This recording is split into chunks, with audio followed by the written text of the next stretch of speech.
नमस्ते, हीअ आकाशवाणी आहे।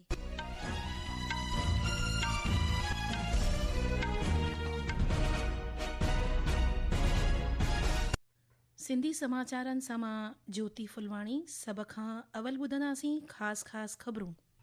प्रधानमंत्री नरेंद्र मोदी अॼु गुजरात जे अहमदाबाद वेझो हाइब्रिड बैटरी इलेक्ट्रोड जी मकानी पैदावार जो महूरत कंदो ऐं 100 मुल्कनि खे बैटरी इलेक्ट्रिक वाहननि जी रवानगीअ खे झंडी ॾेखारींदो।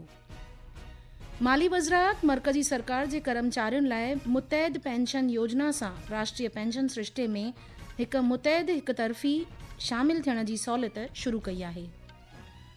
मर्कज़ी सरकार सरदार पटेल ऐं बिरसा मुंडा जी 50हीं जयंती तोड़े अटल बिहारी वाजपेयी जी जन्म जयंती मल्हाइण लाइ 3 उच्च सतही कमेटियूं ठाहिण जो फ़ैसिलो वरितो आहे।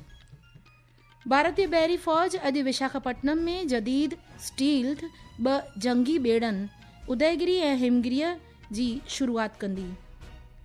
अहमदाबाद में राष्ट्रमंडल भारतोलन चैंपियनशिप 2025 में मीराबाई चानूअ सोनो तमग़ो खटियो। ख़बरूं तफ़सीलवार ॿुधंदा। प्रधानमंत्री नरेंद्र मोदी अॼु सुबुह गुजरात जे अहमदाबाद वेझो हंसलपुर में हाइब्रिड बैटरी इलेक्ट्रोड जी मकानी पैदावार ऐं 100 मुल्कनि जी बरआमद जो इफ़्तिताह कंदो।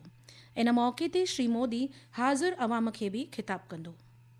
मेक इन इंडिया योजना की सफलता को आगे बढ़ाते हुए प्रधानमंत्री नरेंद्र मोदी भारत में बने सुजुकी के पहले बैटरी इलेक्ट्रिक वाहन का उद्घाटन करेंगे और 100 से अधिक देशों को उसकी निर्यात का शुभारंभ भी करेंगे, जिनमें यूरोप और जापान जैसे बड़े बाजार भी शामिल है। स्वच्छ ऊर्जा में आत्मनिर्भर बनने की दिशा में प्रधानमंत्री गुजरात के हासलपुर स्थित TDS लिथियम आयन बैटरी प्लांट में हाइब्रिड बैटरी इलेक्ट्रोड्स के स्थानीय उत्पादन की शुरुआत भी करेंगे। यह संयुक्त परियोजना घरेलू निर्माण को बढ़ावा देगी और हरित ऊर्जा तकनीक में नवाचार को आगे बढ़ाएगी। अब बैटरी के 80% से अधिक हिस्से का उत्पादन भारत में ही होगा, जिससे देश के हरित उद्योग को और मजबूती मिलेगी। अपर्णा खूंड, आकाशवाणी समाचार, अहमदाबाद।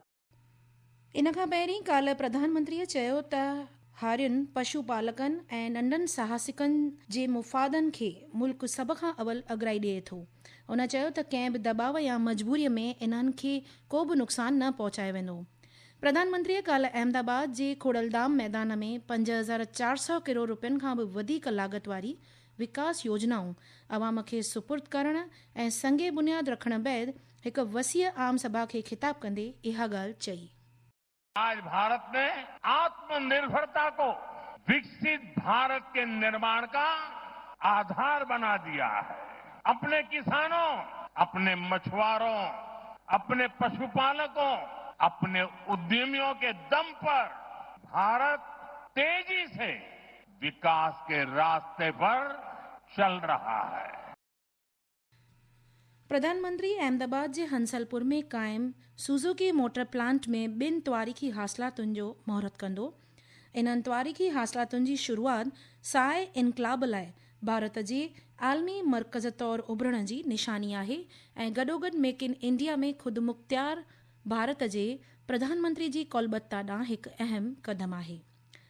श्री मोदी सुजुकी जे पहिरें आलमी रणनीतिक बैटरी इलेक्ट्रिक वाहन BEV ई विटारा जो इफ़्तिताह ऐं साई झंडी ॾेखारे रवानो कंदो। भारत में ठहियल इहे BEV वाहन यूरोप ऐं भारत जहिड़नि उसरियल बाज़ारुनि समेत 100 खां वधीक मुल्कनि में बरामद कया वेंदा। इन हासिलात सां भारत हाणे सुजुकी जी इलेक्ट्रिक वाहननि जी आलमी पैदावार मर्कज़ तौरु कमु कंदो। प्रधानमंत्री गुजरात में TDS लिथियम आयन बैटरी प्लांट में हाइब्रिड बैटरी इलेक्ट्रोड जे मकानी पैदावार जी शुरूआति सां गॾोगॾु भारत जे बैटरी ठाहिण वारे सिरिश्ते में ईंदड़ तबिके जो बि इफ़्तिताह कंदो। इहा कामयाबी ख़ातिरी करे थी त हाणे 80% खां बि वधीक बैटरियुनि जो निर्माण भारत में ई कयो वेंदो। प्रधानमंत्रीअ ख़ातिरी ॾिनी त सरकार समाज जे हर तबिके जे लाइ सम्मान भरियो जीवन जी ख़ातिरी करण लाइ कौलबद्ध आहे। हुन चयो त शहरी ग़रीबनि जो जीवन संहिंजो बणाइण सरकार जी सभ खां अवल अॻराई आहे। प्रधानमंत्रीअ भारत जी तब्दीली आणींदड़ यात्रा जो ज़िक्र कंदे चयो त मुल्क आत्मनिर्भर भारत जी बुनियाद ते विकास जी दग ते अॻिते वधी रहियो आहे। ही ख़बरूं तव्हां आकाशवाणीअ तां ॿुधी रहिया आहियो। वधीक ख़बरुनि जे लाइ तव्हीं असांजी वेबसाइट newsonair.gov.in खे फॉलो करे सघो था। भारत ऐं फिजीअ दहशतगिर्दीअ खे क़तई न बर्दाश्त करण जी नीतीअ खे अपनाइण जो फ़ैसिलो वरितो आहे।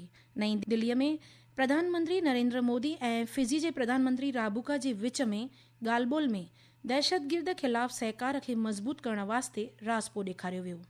ॿिन्ही अॻवाननि जम्मू कश्मीर में थियल पहलगाम आतंकी हमले जी मज़म्मत कई।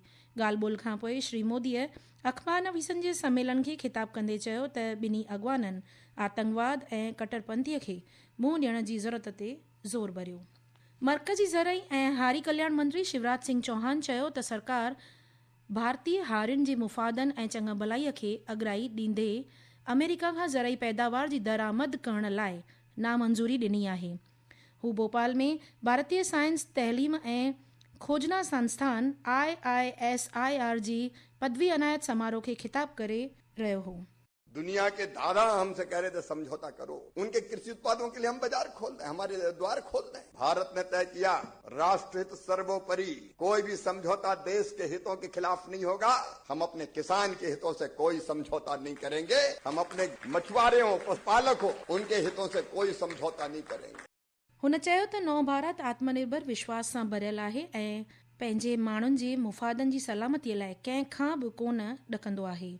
हुन ज़ोर भरींदे चयो त सरकार अहिड़ी कंहिं बि समझौते ते दस्तख़त कोन कंदो जेको भारत जे मुहाणनि ऐं हारियुनि जे ख़िलाफ़ हूंदो। माली महकमे नए शुरू कयल गॾियल पेंशन योजना UPS ज़रिए राष्ट्रीय पेंशन सिरिश्ते जी शुरूआति कई आहे।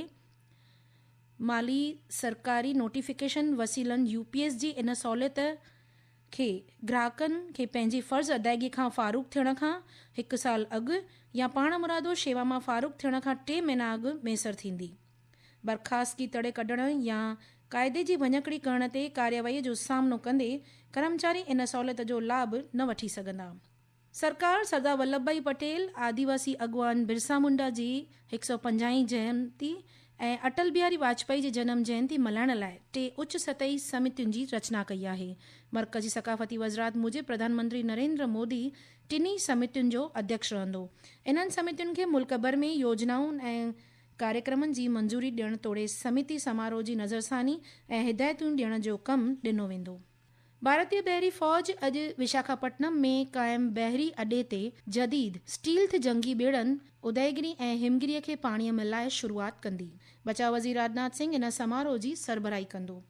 इहो पहिरियों दफ़ो आहे जो अलॻि अलॻि कारखाननि में ठहियल 2 जंगी ॿेड़नि खे गॾु हिकु ई वक़्तु पाणीअ में लायो वेंदो, जेको भारत जे ओभर सामूंडी किनारे जे वधंदड़ अहमियत खे बयानु करे थो। अमेरिका भारत तरफ़ां आमदनी थींदड़ शयुनि मथां 25% टैक्स भरण लाइ इख़्तियारी तौरु हिकु पब्लिक नोटिस जारी कयो आहे। इहो टैक्स नुर्ख़ सुभाणे खां लागू थींदो।